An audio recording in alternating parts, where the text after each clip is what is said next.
Ngomong-ngomong ini 800 ekor ini satu bulan berapa juta untuk kalau ini pakannya? satu bulan biaya operasionalnya itu semua sama karyawan, sama buat konsentrat, sama ampas kurang lebih sebulan 150 juta. Satu bulan. Satu bulan. Iya. 100 piro 50? 50.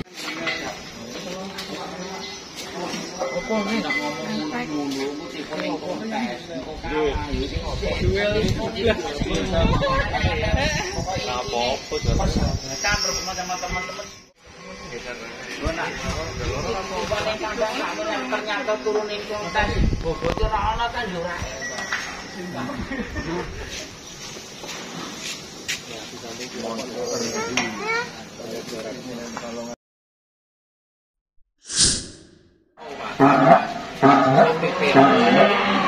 Terusan bapak saya itu namanya sapi gerobakan zaman dulu kan ngangkut-ngangkut kayak bata, genteng gitu. Jadi saya main sapi ini memang dari keturunan dari kakek saya, terus ya ke bapak saya.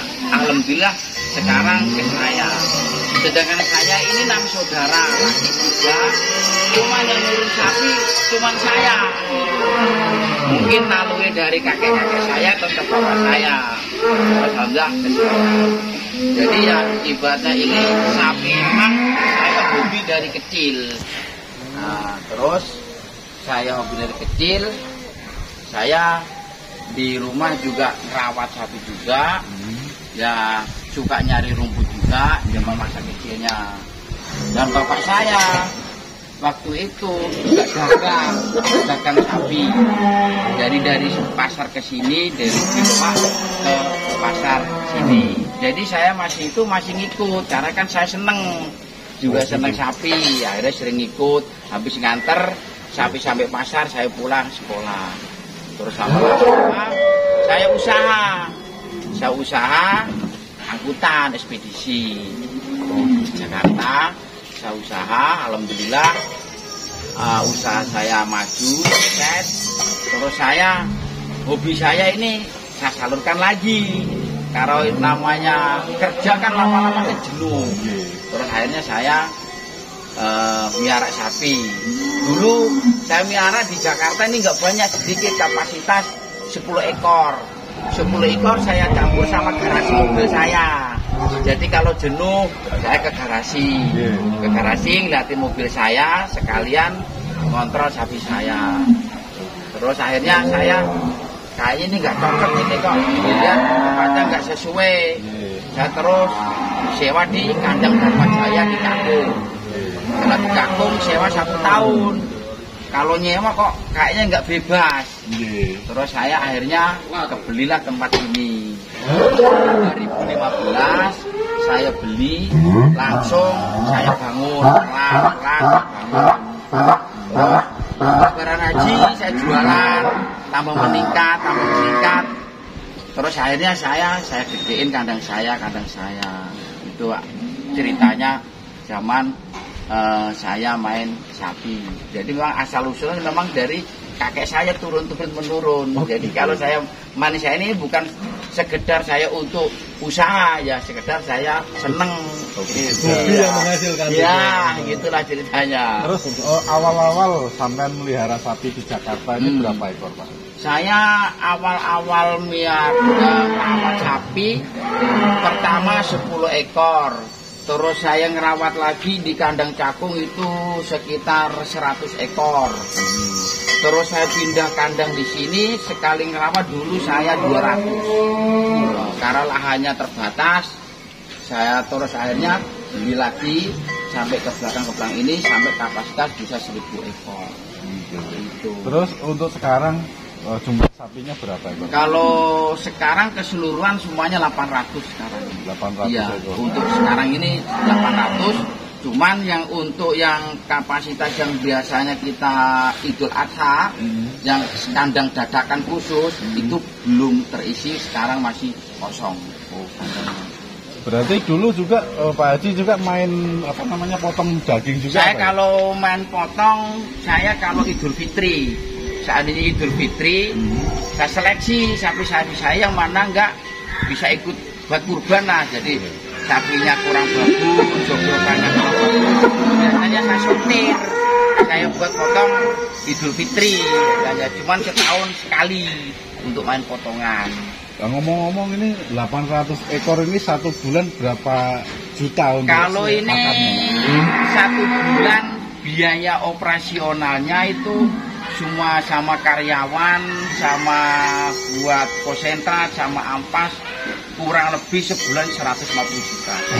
Satu bulan. Satu bulan? Iya. 100 piro 50? 150 ya sebulan. Untuk semuanya sapi yang ada di kandang saya. Dari ampas saja sehari saya 250 karung. Ampas belum konsentrat, belum kadang penghijauan, kadang kan suka anak-anak ngaret kurang bagus, saya masih beli daun jagung, apa rumput gajah, saya untuk penghijauan buat selingan. Cuman tetap ada yang ngarit, nah itu kita promosi. Ini pemasarannya untuk 800-an ekor itu di daerah mana saja? Kalau pemasaran saya ini di Jabodetabek, ada kadang-kadang sampai luar kota, contohnya kadang ke Bandung, kadang ke Serang, adapun kadang kemarin tahun kemarin ke Kalimantan saya, Wak. Sampai luar Jawa. Di Kalimantan itu dia 1,2 ke saya lihat sapi-sapinya, cocok sapinya dan cocok harganya. Alhamdulillah kemarin ngambil ke saya 2 ekor. Tahun besok dia rencananya mau ngambil 5. Kalau mas saya kemarin karena udah beli di orang 3 ekor, yang 2 ekor di tempat saya. Dan kemarin juga ke Surabaya saya ngirim 2 ekor. Terus untuk kapasitas memenuhi kandang seperti ini, 800-an jumlah sapinya, itu kesulitan nggak sampai Pak? Alhamdulillah sampai sekarang kita nggak kesulitan. Masalahnya kita per pen ini ABK-nya lain-lain, per pen ini ABK-nya lain, yang pen ini ABK-nya lain, yang pen yang berikutnya ABK. Jadi per pen itu ABK-nya lain-lain, tergantung saya ngontrol, nanya sama ABK, sapi ini gimana, nanti saya tanya sama beliau, sapi ini kurang begini, saya tanya sama ABK per masing-masing kotak pen ini. Nah, jadi per pen ABK-nya masing-masing. Makanya kemarin walaupun si Arif itu ketua kandang sini, dianya karena bukan ABK-nya yang bawa sapi kontes, ya saya bawa. Yang saya bawa yang khusus ABK yang nanganin. Sapi kontes. Ya, masalahnya apa? Kalau sapi beda tangan, mungkin dia beda tangan nggak mau makan. Kalau sapi itu Pengalaman dari kecil. kalau sapi begitu, jangankan orang pindah tempat aja kadang-kadang susah, biasanya begitu. Terutama sih sebetulnya kalau kandang, kalau pindahnya cuman masih satu kandang, yang penting ABK-nya tetap insya Allah masih mau. Hanya kita yang bawa kemarin yang khusus ABK yang memang yang biasanya ngerawat. Iya, beda tangan susah kalau sapi itu. Jadi mungkin dia itu karakternya mungkin karena memang sapi begitu. Sapi itu. Terus untuk semua bibitan di sini, semua bibitan kayak sapi-sapi kan ini super nih, sapi-sapi entah kelas Bali, Madura, macam-macam. Itu pernah juga kesulitan untuk mencari bahan itu ya? Kalau saya alhamdulillah kalau bahan itu karena saya banyak temen, jadi sih nggak kesulitan sih Pak. Jadi kalau di Bali ada teman saya, kalau di Jawa Timur ada teman saya lagi, di Jawa Tengah ada teman saya lagi. Jadi banyak teman-teman. Jadi ibaratnya dia untung sedikit, saya bisa jual, biasanya begitu. Saling Iya, gitu namanya kita harus banyak teman. Jadi kita nggak bisa berdiri sendiri. Kita sampai nggak ada teman, kita nggak bisa sukses seperti ini. Gitulah contohnya begitu. Kita makanya di dunia sapi ini harus banyak teman, silaturahmi sama teman-teman. Misal kalau sapi itu kita nggak bisa berdiri sendiri, nggak bisa. Itu harus kita sama teman-teman dia. Ini punya teman nih, saya punya sapi, minta tolong dijualin, kan namanya di Jawa pasarannya kurang, ya siap, nggak apa-apa, yang penting harganya masih masuk, kita bantuin jual. Gitu. Oke, terima kasih. Cukup sekian. Gitu ya, makasih Pak ya. Assalamualaikum warahmatullahi wabarakatuh. Waalaikumsalam warahmatullahi wabarakatuh.